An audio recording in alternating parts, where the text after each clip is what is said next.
Hello students, this is Bhupendra. Online study की इस series में आज हम चैप्टर 5 रेखीय पथ पर गति चैप्टर के बारे में हम चर्चा करेंगे। तो यहाँ पे हम मतलब एक्सिस के टर्म में हम कुछ नई चीज़ों के बारे में जानकारी प्राप्त करेंगे, जैसे x axis, y axis, z axis का किस टर्म में क्या इम्पोर्टेंस है। तो सबसे पहला टर्म है आपका निर्देश फ्रेम। निर्देश फ्रेम क्या होता है? मतलब यह एक ऐसा निर्देशांक निकाय है जिसके सापेक्ष वस्तु की स्थिति एवं उसकी गति का निर्धारण किया जाता है।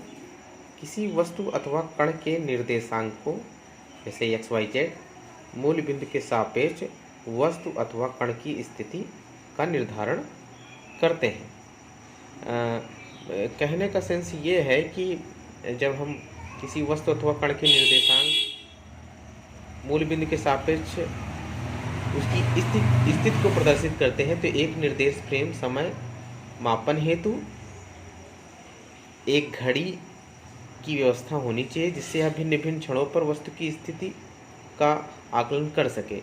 ऐसे निर्देश फ्रेम को समय आकाश निर्देश frame, that is time space coordinate system कहते हैं। सामान्यतया दो प्रकार के निर्देश फ्रेम होते हैं, जैसे पहला है जड़त्वीय, जिसे हम इनर्शियल, और दूसरा होता है अजड़त्वीय, जिसे नॉन इनर्शियल कहते हैं।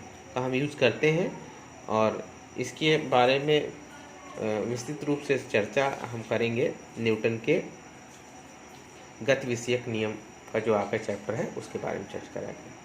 अब हमारा दूसरा टॉपिक है बिंदु वस्तु का विचार।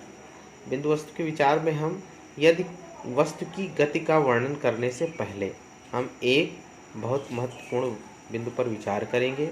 हम ऐसा मानेंगे कि कोई भी वस्तु इतनी छोटी है कि हम इसे दूरी के सापेक्ष एक कण अथवा बिंदु वस्तु मान सकते हैं।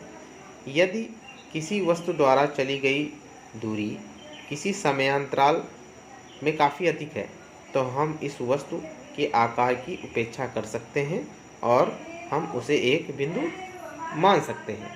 कहने का मतलब कि अगर हम इसे एक उदाहरण के द्वारा समझना चाहें, तो मान लें कि एक क्रिकेट की गेंद है, वो क्रिकेट के क्षेत्र में उसकी गति का वर्णन करने के लिए हम एक बिंदु मान सकते हैं।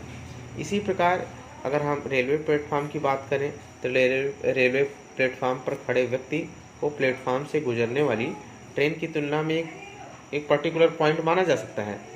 यहाँ तक कि पृथ्वी तथा सूर्य को भी सूर्य के परितः परिक्रमा लगाते समय बिंदु वस्तु माना जा सकता है। उनके आकार उनके बीच की दूरी की तुलना में बहुत ही नेग्लिजिबल है, बहुत ही थोड़ा है। अब हमारा नेक्स्ट टर्म है एक विमीय गति, मतलब that means one dimensional motion.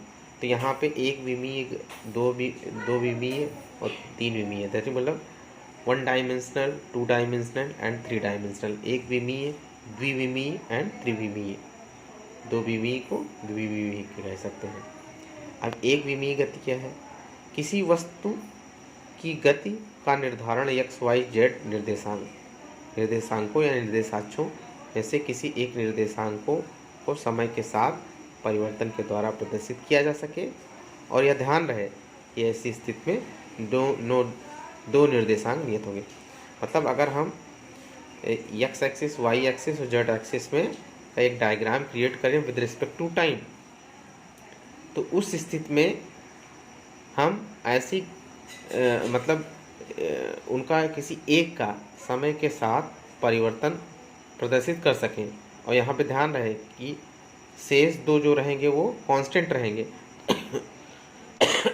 तो ऐसी गति एक विमीय गति कहलाती है। यह गति केवल एक सरल रेखा के अनुदिश हो सकती है।